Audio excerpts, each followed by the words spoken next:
Assalamualaikum warahmatullahi wabarakatuh. Nama saya Rahmat Aryandi Gozali, NIM 19104170121 dari kelas F konversi. Di video kali ini merupakan hasil kerja ujian akhir semester dari mata kuliah analisis lingkungan bisnis yang diampu oleh Bapak Adi Mursalim SEMM dan dikerjakan dengan cara direkam dan diupload ke YouTube untuk kemudian mengumpulkan link YouTube tersebut kepada panitia ujian melalui Google Classroom.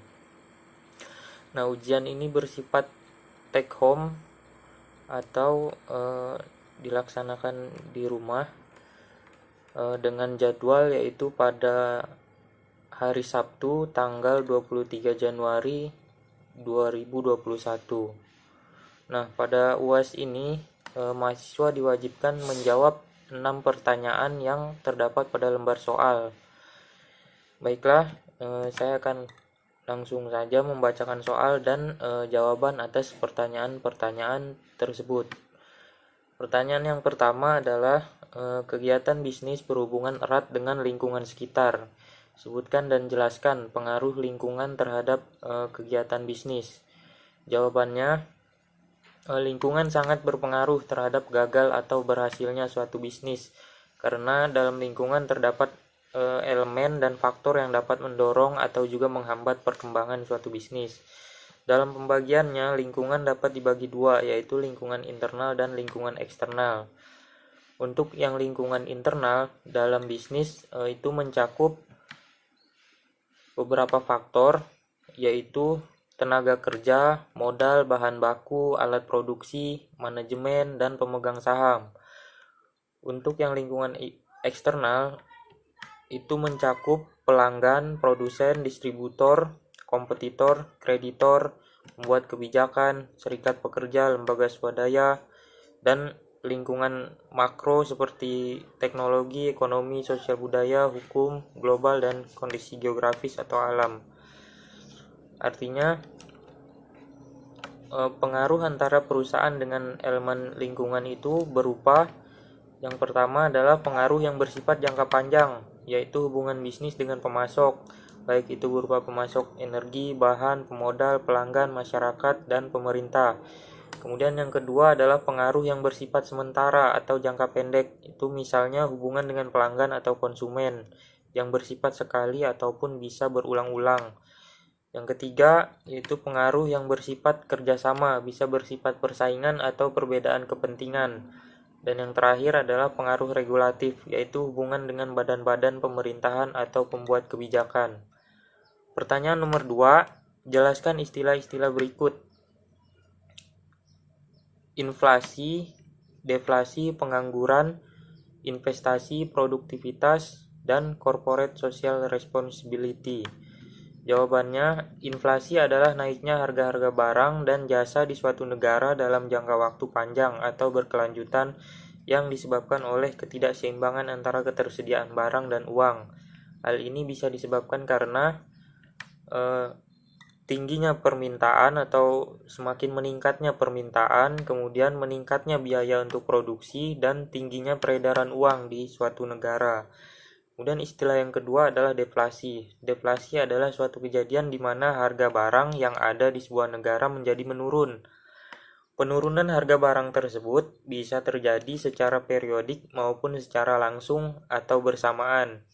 Nah, beberapa hal yang menjadi penyebab terjadinya deflasi adalah meledaknya jumlah hasil produksi yang sama dari beberapa perusahaan, kemudian menurunnya permintaan produksi sebuah produk, dan semakin menurunnya jumlah uang yang ada di pasaran. Kemudian istilah selanjutnya adalah pengangguran. Pengangguran adalah angkatan kerja yang tidak bekerja sama sekali, sedang mencari kerja, sedang menunggu proyek pekerjaan selanjutnya, atau seseorang yang sedang berusaha mendapatkan pekerjaan yang layak. Pengangguran umumnya disebabkan karena jumlah angkatan kerja atau para pencari kerja tidak sebanding dengan jumlah lapangan kerja yang ada yang mampu menyerapnya. Nah, pengangguran itu sendiri dibagi menjadi 3 macam, yaitu yang pertama adalah pengangguran terbuka atau open unemployment. Kemudian yang kedua adalah pengangguran terselubung. atau disguised unemployment. Kemudian yang ketiga adalah setelah setengah menganggur atau under unemployment. Setengah menganggur itu adalah pengangguran yang terjadi karena tenaga kerja tidak bekerja secara optimal, karena tidak ada pekerjaan untuk sementara waktu. Kemudian istilah yang selanjutnya adalah investasi. Investasi adalah penanaman aset atau dana yang dilakukan oleh sebuah perusahaan atau perorangan untuk jangka waktu tertentu demi memperoleh imbal balik yang lebih besar di masa depan. Terdapat beberapa tujuan dari investasi tersebut. Di antaranya adalah untuk mendapatkan sebuah pendapatan yang tetap dalam satu periode, yaitu antara lain seperti bunga, royalti, dividen atau uang sewa dan lain sebagainya. Kemudian untuk membentuk suatu dana khusus, misalnya dana untuk suatu kepentingan ekspansi atau kepentingan sosial lainnya. Dan juga untuk mengontrol atau mengendalikan suatu perusahaan lain melalui pemilikan sebagian ekuitas suatu perusahaan tersebut. Nah, jenis-jenis investasi itu sendiri ada real asset, financial asset, investasi autonomous, investasi indus, kemudian ada modal asing, investasi dalam negeri, portofolio, dan investasi langsung. Istilah selanjutnya adalah produktivitas. Produktivitas adalah produktivitas merupakan suatu kumpulan hasil-hasil dan berhubungan dengan penggunaan sumber daya untuk menunjukkan suatu efisiensi dalam menggunakan sumber-sumber daya yang digunakan.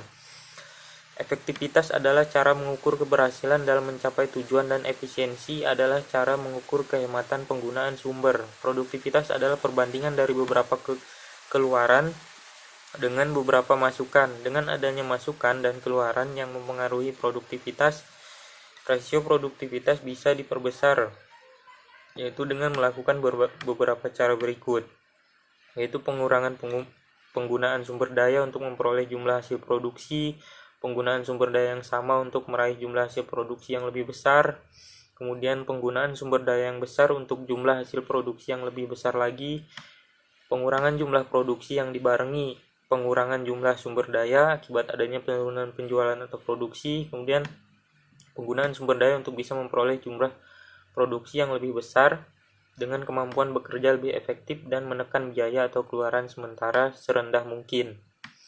Selanjutnya adalah CSR atau Corporate Social Responsibility.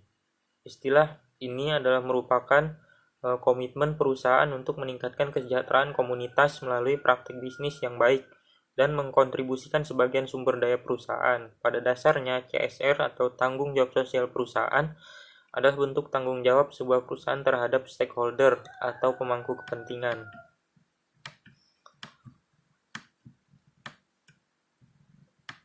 Soal yang selanjutnya yaitu nomor 3, jelaskan istilah-istilah pemilik, pekerja, pengelola, kreditur, pelanggan, pemasok, pemerintah, dan pesaing. Jawabannya, pemilik yaitu merupakan orang-orang atau mereka yang secara historis maupun hukum dinyatakan sebagai pemilik sebagai akibat adanya penyertaan modal atau berdasarkan pada ketentuan lain dinyatakan sebagai pemilik organisasi. Istilah pekerja yaitu merupakan sumber daya manusia organisasi atau perusahaan yang bergelut dalam aktivitas operasional perusahaan dan menjalankan tugas-tugas keseharian organisasi berdasarkan apa yang telah ditetapkan manajemen. Pengelola atau manajemen yaitu orang-orang yang menurut para pemilik organisasi atau perusahaan dinyatakan atau ditunjuk sebagai pengelola organisasi untuk satu periode tertentu. Kemudian kreditur yaitu pihak ketiga yang mempunyai dana lebih dan karena kepercayaannya terhadap organisasi bisnis, maka mereka mau meminjamkan dana yang dimilikinya untuk menginvestasikan dananya untuk organisasi tertentu. Kemudian yang selanjutnya adalah pelanggan. Pelanggan adalah masyarakat yang secara langsung memanfaatkan, menggunakan, dan mengajukan permintaan atas barang dan jasa yang telah ditawarkan organisasi.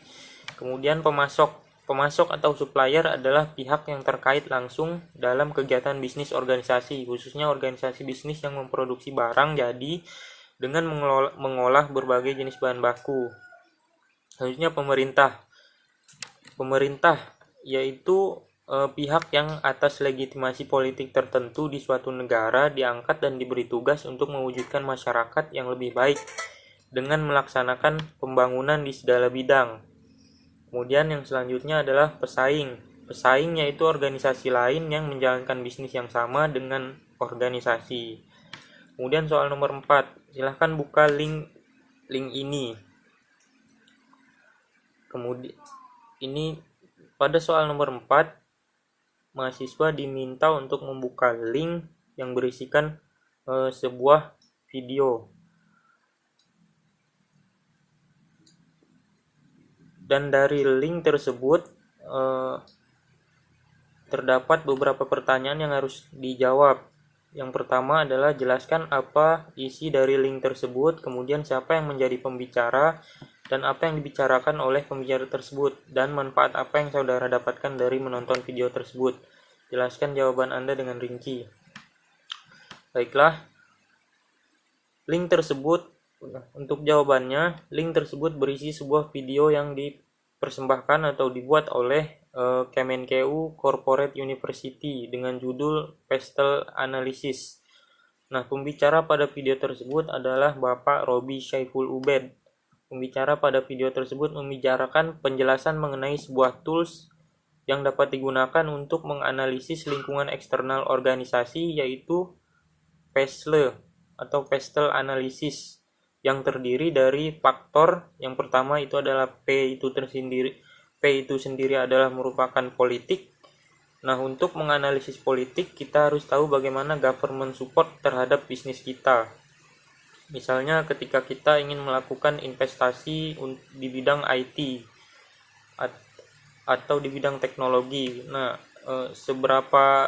sejauh mana pemerintah tersebut di satu daerah atau di satu negara tersebut mendukung kebijakan-kebijakan yang bersifat memajukan dalam bidang teknologi, ya, atau dengan upaya-upaya apa yang dilakukan oleh pemerintah tersebut untuk mendukung investasi usaha kita di bidang teknologi atau digital, apakah dengan infrastruktur digitalnya dan lain sebagainya. Kemudian E-nya itu adalah ekonomi.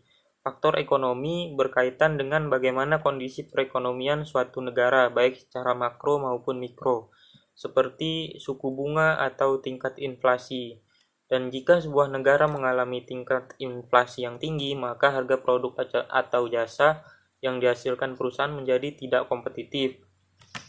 Nah, faktor yang selanjutnya adalah sosial atau S. Yang dimaksud sosial di sini adalah faktor kondisi sosial suatu masyarakat. Ada banyak hal yang membentuk suatu kondisi sosial masyarakat tersebut, seperti kultur, agama, budaya, yang dapat membentuk selera tersendiri berdasarkan nilai-nilai yang hidup dalam masyarakat tersebut. Kemudian yang selanjutnya adalah T, yaitu teknologi. Teknologi merupakan instrumen penunjang yang sangat penting bagi keberlanjutan suatu bisnis yang dijalankan. Hal ini berkaitan dengan kepemilikan teknologi tersebut dan kapasitas atau kecanggihan dari suatu teknologi tersebut.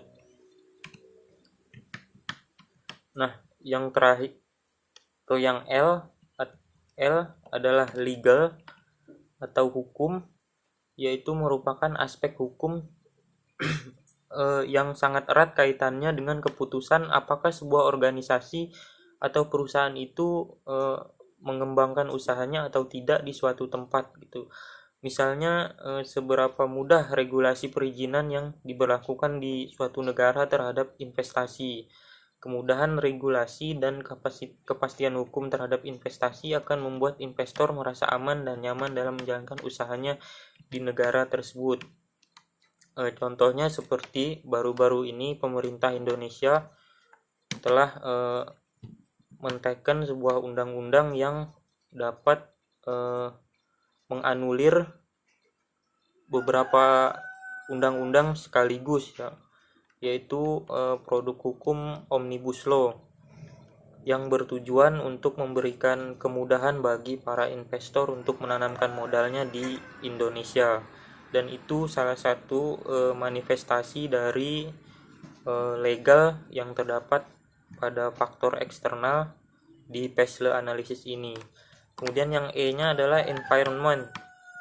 Environment itu berkaitan dengan seberapa jauh kondisi lingkungan atau alam mendukung bisnis ke depannya, seperti misalnya cuaca, suhu udara, lokasi geografis, kemudian kestabilan tanah, bencana alam, dan lain-lainnya. Itu adalah faktor-faktor yang menjadi pertimbangan bagi sebuah organisasi atau perusahaan dalam pengambilan keputusan.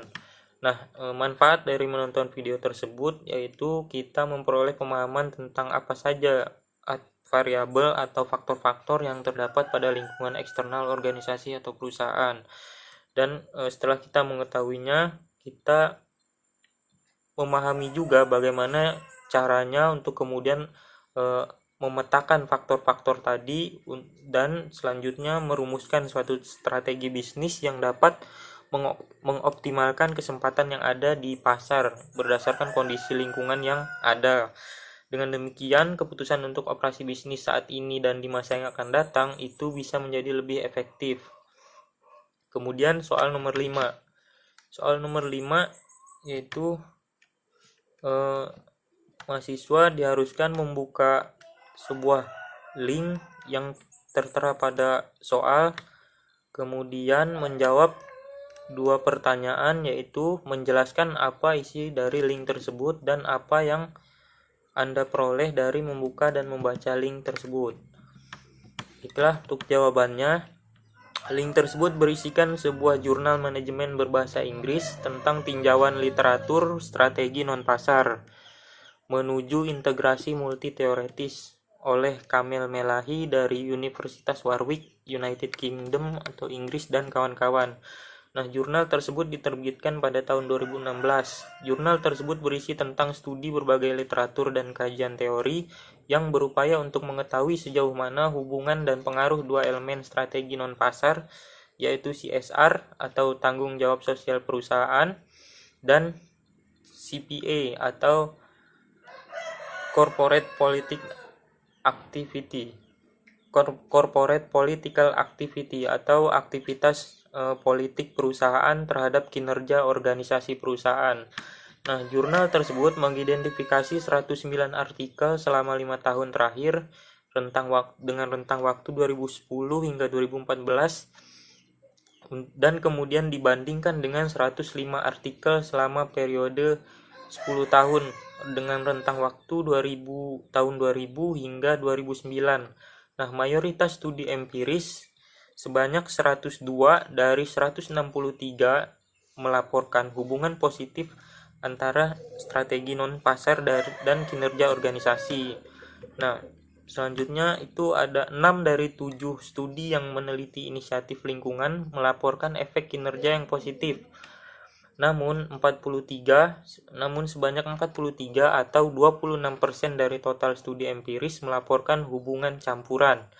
Sedangkan 12 studi atau 7%-nya melaporkan hasil yang tidak signifikan dan 6 studi atau sebanyak 4% melaporkan hubungan negatif antara strategi non-pasar dan kinerja organisasi. Dengan kata lain, lebih dari sepertiga penelitian dalam sampel tidak menemukan efek kinerja positif dari strategi non-pasar. Di antara makalah empiris yang diterbitkan selama 2010 hingga 2014, lebih dari sepertiga studi CSR, 23 dari 68 makalah, dan lebih dari setengah studi CPA atau Corporate Political Activity, 10 dari 18 makalah, tidak menemukan hubungan positif antara strategi non-pasar dan kinerja. Teori yang digunakan adalah teori pemangku kepentingan, teori kelembagaan, RDT atau Resource Dependent Theory, kemudian RBV atau Resource Based View, dan teori keagenan.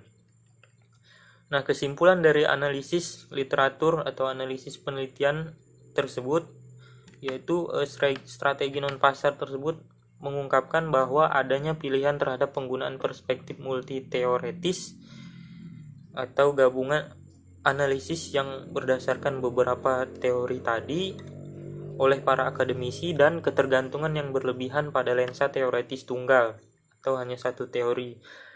pada penelitian empiris. Setelah membuka dan membaca link jurnal tersebut, saya mendapatkan wawasan baru mengenai bagaimana hubungan antara strategi non-pasar seperti CSR dan CPA terhadap kinerja dan kelangsungan sebuah organisasi perusahaan, dan tentang upaya-upaya khususnya di bidang sosial dan politik yang berkaitan dengan masyarakat sipil dan pemerintah yang dua-duanya ternyata memiliki urgensi dan mesti diperhitungkan secara cermat oleh perusahaan untuk menjaga hubungan baik dan membentuk keunggulan bersaing dalam persaingan bisnis.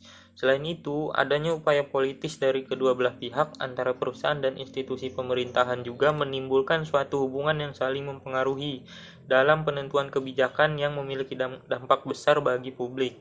Selain itu, saya juga mendapatkan gambaran tentang bagaimana membuat penelitian yang mengacu pada studi literatur dan kajian teoretis yang komprehensif. Nah, selanjutnya adalah soal yang terakhir, itu soal nomor 6. Pertanyaannya, bagaimana dampak positif dan dampak negatif dari pandemi COVID-19 terhadap dunia bisnis di tahun 2021 mendatang? Bagaimana Anda sebagai pengusaha menghadapi pandemi COVID-19 di tahun 2021 tersebut? Jawabannya untuk yang pertama adalah dampak positifnya pandemi COVID-19 bagi dunia bisnis. Pandemi COVID-19 itu mengharuskan masyarakat membatasi berbagai aktivitas sosialnya di ruang-ruang publik dan berbagai aktivitas yang melibatkan orang banyak, sehingga kondisi tersebut tidak memungkinkan bagi aktivitas bisnis yang mengacu pada interaksi fisik secara langsung, dan jika dalam keadaan normal mendatangkan kerumunan. Selain itu, seperti yang kita ketahui bersama, pandemi tersebut juga membawa dampak buruk bagi kesehatan manusia, sehingga dalam keadaan tersebut orang rela membayar mahal untuk mempertahankan atau untuk menjaga kesehatan dirinya. Nah, artinya berdasarkan analisis tersebut, maka pandemi COVID-19 juga dapat menjadi peluang bisnis yang prospektif. Dan bisnis yang paling potensial adalah bisnis sektor online dan produk atau jasa kesehatan. Kemudian dampak negatifnya adalah yaitu pandemi COVID-19 juga membuat seluruh otoritas mengambil langkah kebijakan untuk melakukan lockdown dan berbagai pembatasan sosial yang membuat tersendatnya aktivitas bisnis, kegiatan produksi, distribusi yang menyebabkan perekonomian mengalami pelemahan, sehingga diperlukan waktu yang cukup lama untuk memulihkan kembali kondisi perekonomian yang lesu. Nah, sebagai pelaku usaha, tentu saja saya akan berupaya untuk memanfaatkan dan memaksimalkan berbagai alternatif yang ada, seperti penggunaan media internet sebagai instrumen utama dalam menjalankan strategi bisnis, atau melakukan perubahan dan penyesuaian rencana terkait kebutuhan produksi, sumber daya manusia, keuangan, dan lain sebagainya agar bisnis tersebut dapat tetap berjalan. Demikian jawaban atas pertanyaan ujian akhir semester saya. Lebih kurangnya saya mohon maaf, dan saya ucapkan terima kasih kepada Bapak Adi Mursalin yang telah memberikan pendidikan dan pengajaran selama satu semester di satu semester 3 ini pada mata kuliah analisis lingkungan bisnis. Akhir kata saya ucapkan Assalamualaikum warahmatullahi wabarakatuh.